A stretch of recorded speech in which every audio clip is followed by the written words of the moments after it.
He caught me cheating in our bed, but instead of yelling, he went silent. No fights, no questions. Just, I need you out by next week. Now he's erasing me from his life like I never existed. And the worst part? I thought I wanted more, until I lost everything. I'm Adrian, 32, and I'm still trying to wrap my head around how I managed to blow up my entire life in the span of an afternoon. When Matt and I first met 6 years ago, it was like everything just clicked. We moved in together after only 8 months, got this cute little house in the suburbs 2 years later, and honestly, everyone thought we were perfect. I thought we were perfect. He was dependable, thoughtful, and stable, everything my ex-boyfriends weren't. Matt would surprise me with little gifts just because, cooked dinner when I was stressed from work, and never complained when I wanted to binge watch reality shows on weekends. But after about 4 years, things started feeling, I don't know, routine. Boring. Matt would come home from work, kiss me on the cheek, and we'd fall into the same pattern every night: dinner, TV, bed, ladder, rinse, repeat. The spark that made me so excited to see him every day just wasn't there anymore. And between us, he started putting in less effort. The surprise gifts became birthday-only occasions. Date nights turned into takeout and Netflix. Our conversations revolved around bills and chores. My friends Kelsey and Vanessa kept telling me I was settling by staying with Matt. "You're still young," Kelsey would say during our girls' nights. "You need to experience life before you're locked down forever." Easy for her to say. She was single and constantly posting Instagram stories from different clubs every weekend. Meanwhile, Vanessa was on her third marriage and still acted like she was some kind of relationship guru. But their words started getting to me. Was I missing out? Was this all there was to life? Predictable evenings with a man who barely looked up from his phone when I walked into the room? That's when Jake started at the office. God, Jake. He was everything Matt wasn't in that moment: exciting, attentive, and very clearly interested in me. He complimented my outfits, laughed at all my jokes, and actually listened when I talked about my day. I told myself it was just nice to feel appreciated again, just harmless workplace friendship. But then came the texting. First about work stuff, then about weekend plans, then about deeper things: dreams, disappointments, desires. I found myself getting ready differently on mornings I knew I'd see him, wearing the new blouse he complimented, checking my phone constantly for his messages. I was alive again, feeling that rush I hadn't felt in years. "You deserve to be happy," Vanessa told me when I confided in her about Jake. "Matt's clearly not giving you what you need." She didn't explicitly tell me to cheat, but she didn't tell me not to either. And I started thinking, maybe I do deserve more excitement. Maybe I'm too young to feel this settled. I started making excuses to stay late at work. Started telling Matt I was meeting the girls when I was really meeting Jake for drinks. It was just talking at first, I swear, but the way he looked at me made me feel 23 again. Electric. Wanted. The first time Jake kissed me was in his car after happy hour. I told myself it was a mistake, that it wouldn't happen again. But it did. And each time, it got easier to justify. Matt was emotionally unavailable. Matt took me for granted. Matt wouldn't even notice if I was getting my needs met elsewhere because he was so wrapped up in his own world. I never planned to bring it into our home.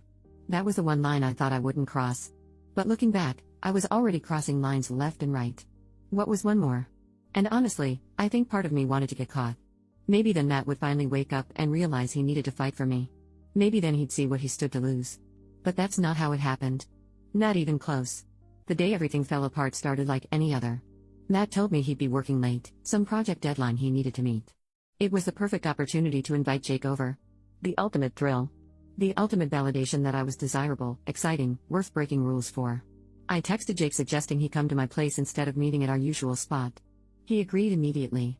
When Jake arrived, I felt a mixture of guilt and excitement churning in my stomach. This was my home with Matt, our sanctuary, our shared space filled with photos of our vacations and holidays together. But the guilt was quickly pushed aside by the thrill of doing something forbidden. Jake brought wine, and one glass turned into 3 as we sat on the couch, inching closer with each sip. "I want to see your bedroom," he said eventually, tucking my hair behind my ear. I hesitated for just a second before leading him upstairs, my heart racing with a mixture of anticipation and the faintest warning bell in the back of my mind. But I silenced it. This was about me feeling alive again, right? The moment Jake and I entered the bedroom, everything outside that room ceased to exist. Not my relationship, not my commitment to Matt, not the life we built together. Just the intoxicating present, the validation I'd been craving, the excitement of something new. As clothes came off and we fell onto the bed, my bed, mine and Matt's bed, I wasn't thinking about consequences. I was only thinking about how good it felt to be wanted so intensely again. I didn't hear the front door open. Didn't hear the footsteps on the stairs. Didn't notice anything until much later, when Jake had left and I was alone, straightening the bedroom and erasing evidence of what had happened there.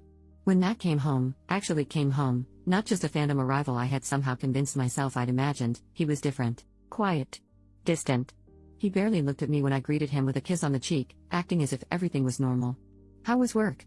I asked, fighting to keep my voice steady, wondering if guilt was written all over my face. "Fine," he replied, the single word falling between us like a stone. He didn't elaborate. Didn't ask about my day. Just grabbed a beer from the fridge and disappeared into the spare room where he kept his computer. I told myself he was just stressed about his project. Maybe things hadn't gone well at work. Maybe he was just tired.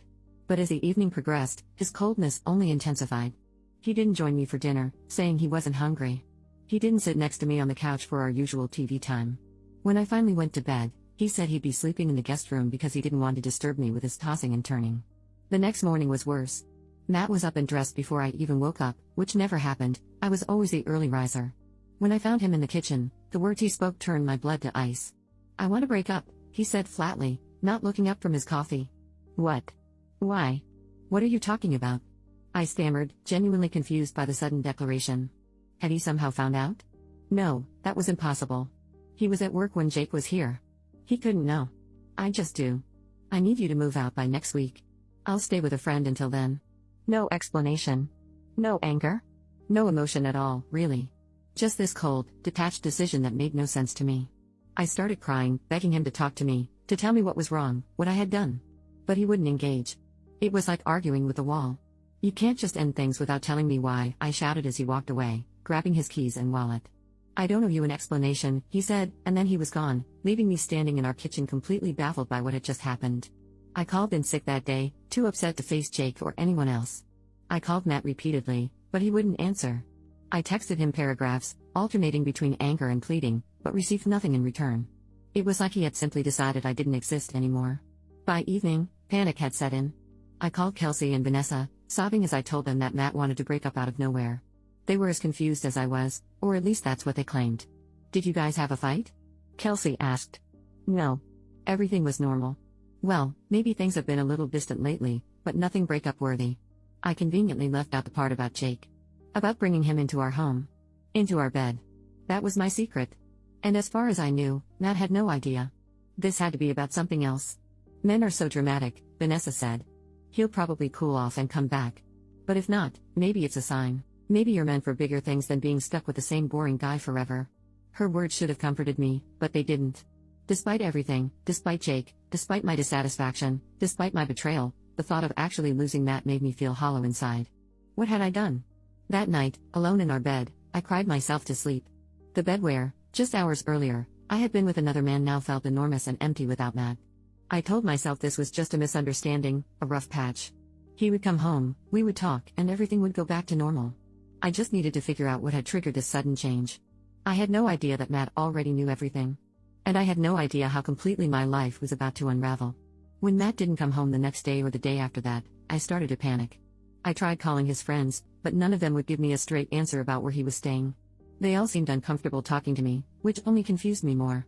What had Matt told them? I went to his parents' house, thinking surely they would help me understand what was happening. His mother answered the door but didn't invite me in. The way she looked at me, with this mixture of disappointment and pity, made my stomach drop. "He doesn't want to see you, Adrian," she said quietly. "I think you need to respect that." "But why?" I pleaded. "I don't understand what's happening." She just shook her head. "That's between you and him." By the 5th day of Matt's disappearance, I was desperate. I called his sister, Jenna, who had always liked me, always been on my side. But even she was cold. "Stop calling everyone," she told me. "It's over. Accept it and move on." "But why won't anyone tell me what I did?" I cried. There was a long pause before Jenna responded. "Are you seriously asking that question? Because if you are, that's even worse than what you actually did." The call ended, and I stood in our kitchen completely stunned. What did she mean? What did everyone think I had done? Jake had been texting me constantly, asking why I wasn't at work, if everything was okay. I'd been avoiding him, too overwhelmed by whatever was happening with Matt to deal with our complicated situation. But now, I wondered if Jake was somehow connected to all this. Had he said something to someone? Had word gotten back to Matt somehow? I finally responded to one of Jake's texts, asking if we could meet for coffee. When I saw him at the cafe, looking concerned but also excited to see me, I felt sick. What had seemed thrilling just days ago now felt hollow and cheap. "What's going on?" he asked. After I briefly explained that Matt and I were having problems, I said, "I don't know. He just suddenly wants to break up, and he won't tell me why." Did you tell anyone about us?" Jake looked offended. "Of course not. That was our business. Our business. As if what we'd done was legitimate. Reasonable. Justified. I nodded, not knowing what else to say. Maybe this is a good thing, Jake suggested, reaching for my hand across the table. Now we don't have to sneak around. I pulled my hand away, suddenly repulsed by his touch. I need to figure things out with Matt first. Jake's expression changed, hardened slightly. Sounds like he's already made up his mind. I left the cafe feeling worse than when I'd arrived. Jake wasn't the answer to anything. He was just a symptom of my own dissatisfaction. My own selfishness. But I still didn't understand why Matt had shut down so completely, why everyone seemed to know something I didn't. That evening, I finally got a text from Matt. I'll be by tomorrow to get some of my things. Please be out of the house from 2 to 4 p.m. I replied immediately. I'll be there. We need to talk. His response was instant and devastating. There's nothing to talk about. But I wasn't going to accept that. I needed answers, and I was going to get them, even if I had to ambush him at our own house. So instead of leaving the next day, I waited for him to arrive. When he walked through the door at exactly 2 p.m. and saw me sitting on the couch, his expression went completely blank. I asked you not to be here, he said flatly. This is my house too, I countered. And I deserve to know what's going on. Why are you doing this? Why won't you talk to me? Matt stared at me for a long moment, like he was trying to decide if I was worth the energy of a response. Finally, he spoke, his voice really calm. You really want to know why? Fine. I came home early last week. I saw you in our bedroom with him. The world stopped. My heart stopped. Everything stopped. Matt, I don't. He cut me off. Don't try to explain or justify it. There's nothing you could say that would matter. But we can work through this, I said desperately. People make mistakes. Couples recover from affairs all the time. He laughed, but there was no humor in it. You brought him to our home. To our bed. While I was supposedly at work. That's not a mistake, Adrian. That's a choice. Multiple choices, actually. He was right, of course. But I couldn't accept it. Couldn't accept that 6 years could end just like that. I'll do anything, I pleaded. Therapy, whatever you want. I never meant to hurt you. Things were just. They were stale between us. I felt ignored. So you discussed that with me like an adult, right? You told me you were unhappy and gave me a chance to fix things, Matt asked, his voice dripping with sarcasm. Oh wait, no. You decided to sleep with someone else in our bed instead. There was nothing I could say to that. No defense that wouldn't sound pathetic and selfish. I'm getting my things and then I'm leaving, Matt continued. The lease is in my name. I've already talked to the landlord. You have 2 weeks to find somewhere else to live. You're kicking me out? I asked. Where am I supposed to go? Not my problem, he said, heading upstairs to pack. I followed him, still trying to salvage something from this train wreck. Matt, please. I love you. It was a stupid mistake. It didn't mean anything. He stopped abruptly and turned to face me. That actually makes it worse, you know that, right? You threw away our relationship for something that didn't mean anything. And now you're standing there expecting what, forgiveness? Understanding? You don't even seem sorry, Adrian. Just sorry you got caught. His words hit me like physical blows because deep down, I knew he was right. I wasn't sorry for what I'd done, until I realized what it would cost me. I watched helplessly as he packed a suitcase, unable to find the right words to make him stay. To make him forgive me. As he headed for the door, I made one last desperate attempt. So that's it? 6 years just gone? You're not even going to try? Matt paused, his hand on the doorknob. I already tried, Adrian. For years. You were the one who decided it wasn't enough. And then he was gone. I collapsed onto the floor, finally understanding the full magnitude of what I'd done, not just the cheating, but the casual way I risked everything good in my life because I was bored. Because I wanted excitement. Because my friends had convinced me I deserved more than what I had. The next 2 weeks were a blur of packing, apartment hunting, and avoiding the pitying or judgmental looks of neighbors who had clearly heard about what happened. Matt had not only told his family and friends but apparently several of our mutual friends as well. My carefully constructed narrative of being the innocent, confused girlfriend was crumbling as more people learned the truth. I temporarily moved in with Kelsey, the only friend still firmly on my side. Though even she seemed uncomfortable when I explained what had actually happened. You brought him to your house? She asked, wincing. That's pretty bad, Adrian. I know, I whispered, finally allowing myself to acknowledge the true depth of my betrayal. Jake kept texting, suggesting we should officially date now that I was single. But I couldn't bring myself to respond. The thought of being with him made me sick. Now, he represented everything I had lost. Everything I had thrown away. I tried one more time to reach out to Matt, sending him a long email apologizing and asking if we could meet just once to get closure. His response was brief, I have all the closure I need. Please don't contact me again. A month after moving out, I ran into our friend Chris at the grocery store. I hadn't seen any of our mutual friends since the breakup, so I approached cautiously, not sure how much he knew. "Hey," I said awkwardly. "Oh. Hi," he replied, clearly uncomfortable. "How are you? How's Matt?" I couldn't help asking. Chris hesitated. "He's doing better. Actually got a promotion at work. Moved to a new place downtown." "That's good," I said, trying to sound sincere despite the jealousy burning in my chest. Matt was moving on, thriving, even while I was stuck in Kelsey's spare room, my life in boxes, my future uncertain. "He's seeing someone too," Chris added, and then immediately looked like he regretted saying it. "Sorry. I probably shouldn't have." "No, it's okay," I interrupted, though it felt like he punched me in the stomach. "I'm glad he's happy." As Chris walked away, I stood frozen in the cereal aisle, a box of Matt's favorite cereal in my hand, the one I'd automatically reached for out of habit. Matt had moved on completely. New job. New home. New girlfriend. And here I was, still clinging to pieces of our old life, still hoping for a second chance that was never going to come. The reality finally hit me: there was no going back. No fixing what I had broken. No erasing what I had done. Matt was gone, building a new life without me while I was left with nothing but regret and the harsh understanding that I had done this to myself. Jake eventually stopped texting when I never replied. Kelsey started dropping hints about how long I could stay with her. Vanessa, who had been so supportive of my needs and so critical of Matt before, now barely returned my calls. I found a tiny studio apartment I could barely afford and took a job that paid less than my previous one because I couldn't face going back there, couldn't face Jake and the memories of what our harmless flirtation had cost me. Sometimes I drive by our old house, wondering if Matt ever goes there anymore, or if those memories are too painful for him too. I wonder about the woman he's seeing now, if she appreciates him the way I should have. If she understands how lucky she is to have someone so loyal, so steadfast in her life. The worst part isn't losing the house. Or damaging my reputation. Or even losing Matt. The worst part is knowing that I could have had everything I wanted if I had just appreciated what was right in front of me. If I communicated my feelings instead of seeking validation elsewhere. If I'd been mature enough to work on my relationship instead of destroying it. Matt was right. He doesn't owe me an explanation. Or closure. Or forgiveness.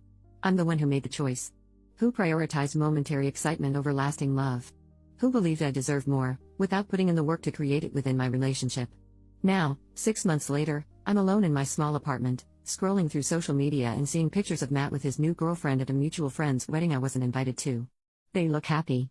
He looks happy. And I'm still here, haunted by what I threw away.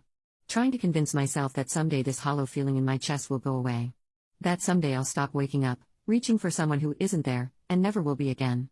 He found out I cheated in our own bed. And now he's pretending I don't exist. And the worst part is, I don't blame him one bit.